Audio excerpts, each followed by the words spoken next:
The president this weekend in waking up in Camp David, where he's spending most of his time having meetings with Republican congressional leaders and also members of his cabinet about the big year ahead in 2018.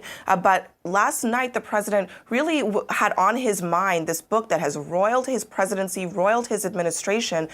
He has not let this issue go after the book was published a few days early, despite his legal threats trying to shut it down. The president wrote in a tweet, let me read that to you, what you had just a moment ago. Michael Wolff, the author of the book, is a total loser who made up stories in order to sell this really boring and untruthful book. He used sloppy Steve Bannon, who cried when he got fired and begged for his job. Now, Sloppy Steve has been dumped like a dog by almost everyone. Too bad. Sloppy Steve is that new moniker that the president has given his former chief strategist, someone who was incredibly close to his campaign and also to his administration.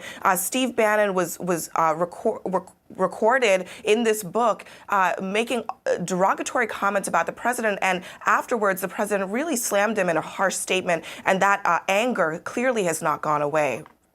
Abby, let me also ask you about the Russia investigation and what we're learning that multiple White House officials were involved in this effort to try to pressure Attorney General Jeff Sessions not to recuse himself from the investigation. That's right.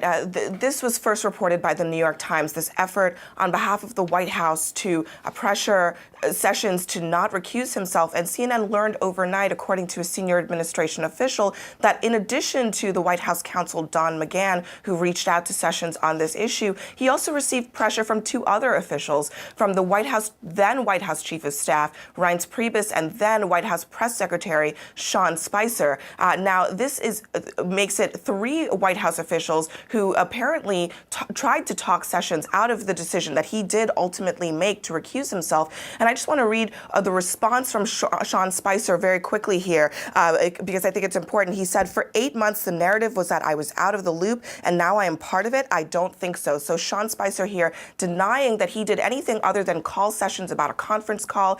He did not say that he was part of an effort to pressure Sessions not to recuse himself in this case.